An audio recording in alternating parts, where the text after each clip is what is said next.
신명기 11장 18에서 25절 말씀입니다. 이러므로 너희는 나의 이 말을 너희의 마음과 뜻에 두고 또 그것을 너희의 손목에 매어 기호를 삼고 너희 미간에 붙여 표를 삼으며 또 그것을 너희의 자녀에게 가르치며 집에 앉아 있을 때에든지 길을 갈 때에든지 누워 있을 때에든지 일어날 때에든지 이 말씀을 강론하고 또 내 집 문설주와 바깥문에 기록하라. 그리하면 여호와께서 너희 조상들에게 주리라고 맹세하신 땅에서 너희의 날과 너희의 자녀의 날이 많아서 하늘이 땅을 덮는 날과 같으리라.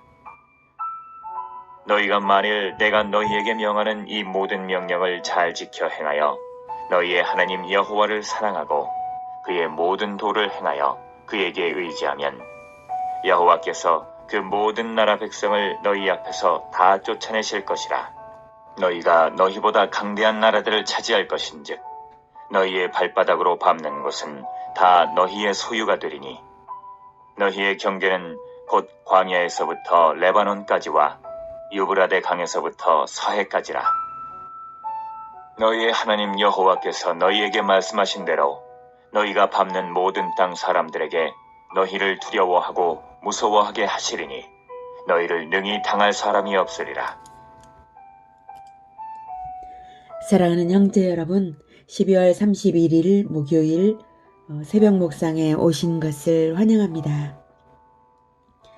이스라엘이 여호와 하나님과 언약을 맺은 일은 천상천하에 없는 일이고 하나님과 같은 분도 천상천하에 없습니다.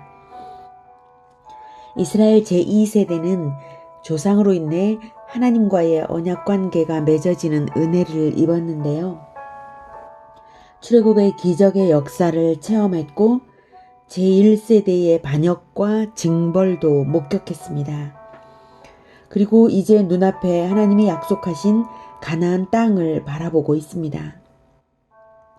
모세가 경계시키는 것은 그 땅을 정복하기 위한 조건이 아닙니다.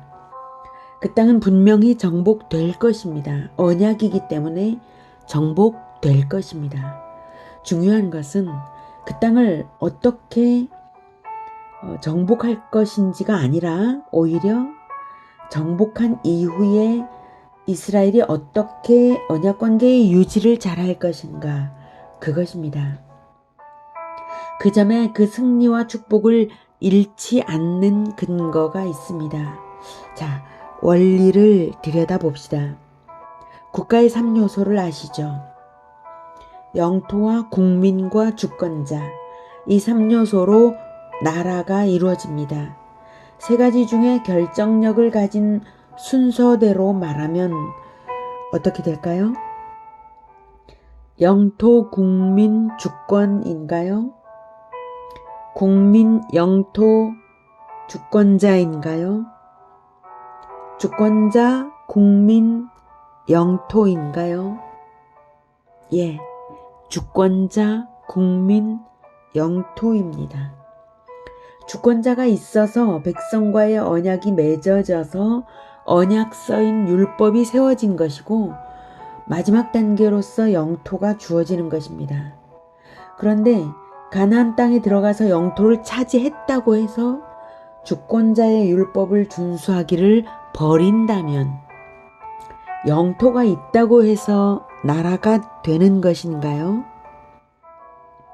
주권자 없는 영토는 나라가 아닙니다. 율법 준수가 없으면 주권자를 버린 것이죠. 율법 준수를 버리면 나라가 아닌 것입니다. 바로 이 점을 모세는 이스라엘에게 제대로 각인시켜야만 합니다. 가나안 전쟁은 반드시 승리할 것을 알고 있는 모세로서는 가나안 전쟁 과정보다 오히려 그 이후의 반역을 방지하고자 지금 최선을 다해 가르치고 있습니다. 18절에 이러므로 너희는 나의 이 말을 너희의 마음과 뜻에 두고 또 그것을 너희의 손목에 매어 기호를 삼고 너희 미간에 붙여 표를 삼으며. 손목은 가장 쉽게 나의 눈길이 가는 신체 부분입니다. 그 손목에 기호를 메어서 하나님의 율법을 마음과 뜻에서 벗어나지 않게 하라는 것이죠. 손목에 기호를 매라는 것은 자기 자신의 정체성을 분명히 인식하라는 뜻입니다. 손목에 늘 율법이 메어져 있는 것처럼 하나님 백성이라는 내적 정체성을 놓치지 말라는 뜻입니다.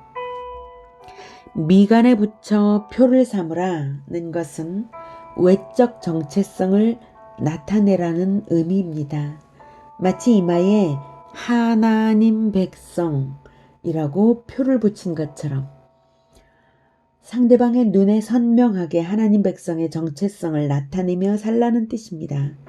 하나님의 율법이 늘 마음과 뜻에 있기에 언행으로 나타나서 겉과 속이 완전히 같아서 하나님 백성의 정체성이 가감없이 나타나도록 살라는 뜻입니다.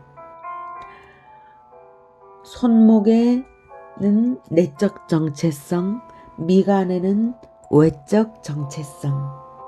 그 정체성의 내용은 하나님의 언약 백성이라는 정체성입니다. 19절 또 그것을 너희의 자녀에게 가르치며 집에 앉아 있을 때이든지 길을 갈 때이든지 누워 있을 때이든지 일어날 때이든지 이 말씀을 강론하고. 네, 정체성을 계승하라는 말씀입니다. 하나님 백성의 정체성을 계승하는 것은 매일 율법을 일상적으로 가르쳐야 하는 일입니다. 어릴 적부터 행동 방식으로 굳혀져서 실천이 몸에 배도록 해야 하는 것입니다. 이렇게 일상적인 교육으로 정착되어야만 대대손손 정체성이 계승되는 것입니다. 20절 또 내 집 문설주와 바깥문에 기록하라. 문설주와 바깥문은 가정 단위로 공동체적 정체성을 나타내라는 뜻입니다. 우리 집은 하나님을 섬기는 가정이다라고 자랑하며 살라는 뜻이죠. 이렇게 언약 관계를 유지하며 대대손손 계승되게 하는 것이 나라와 축복이 유지되는 기본 원칙입니다. 21절 그리하면 여호와께서 너희 조상들에게 주리라고 맹세하신 땅에서 너희의 날과 너희의 자녀의 날이 많아서 하늘이 땅을 덮는 날과 같으리라. 하늘이 땅을 덮는 날과 같으리라는 세상 끝날까지 영구적으로 복을 받는다는 것입니다. 그 축복은 조상들에게 맹세하신 대로 여호와께서 허락하시기 때문에 누리는 복입니다. 주권자와의 언약 관계 유지, 이것이 결정적인 것입니다. 22절부터 보시면 너희가 만일 내가 너희에게 명하는 이 모든 명령을 잘 지켜 행하여 너희의 하나님 여호와를 사랑하고 그 모든 도를 행하여 그에게 의지하면 여호와께서 그 모든 나라 백성을 너희 앞에서 다 쫓아내실 것이라. 너희가 너희보다 강대한 나라들을 차지할 것인즉 너희의 발바닥으로 밟는 곳은 다 너희의 소유가 되리니 너희의 경계는 곧 광야에서부터 레바논까지와 유브라데 강에서부터 서해까지라. 너희의 하나님 여호와께서 너희에게 말씀하신 대로 너희가 밟는 모든 땅 사람들에게 너희를 두려워하고 무서워하게 하시리니 너희를 능히 당할 사람이 없으리라. 이러한 것은 바로 주권자이신 하나님께서 언약대로 허락하실 것입니다. 주권자와의 언약관계 유지, 이것이 결정적인 것입니다.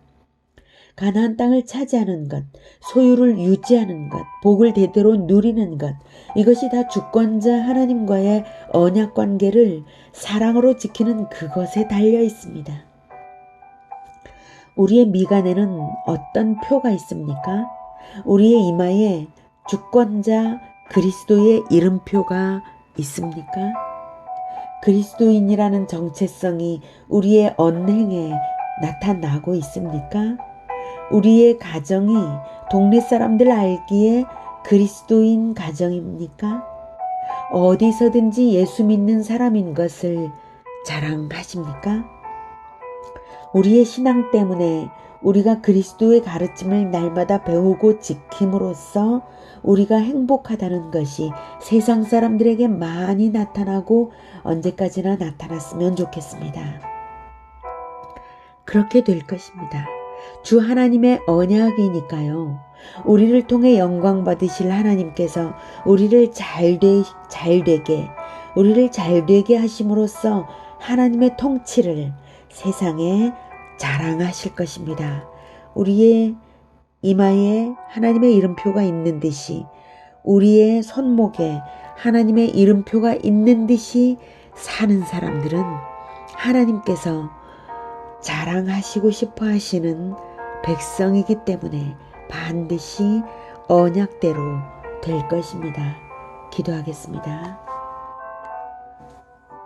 하나님, 우리가 손목에 하나님의 백성이라는 표시를 메어서 날마다 마음으로 나는 하나님의 백성이다. 분명한 정체성으로 살아가겠습니다. 우리의 마음을 붙잡아 주시옵소서. 우리가 이마에 그리스도인이라는 이름표를 붙인 것처럼 사람들 눈에 보기에 우리의 언행이 그리스도인의 것이 하겠습니다. 우리를 도와주시옵소서. 그리하여서 누가 보기에도 그리스도인으로 살아갈 수 있게 도와주시옵소서.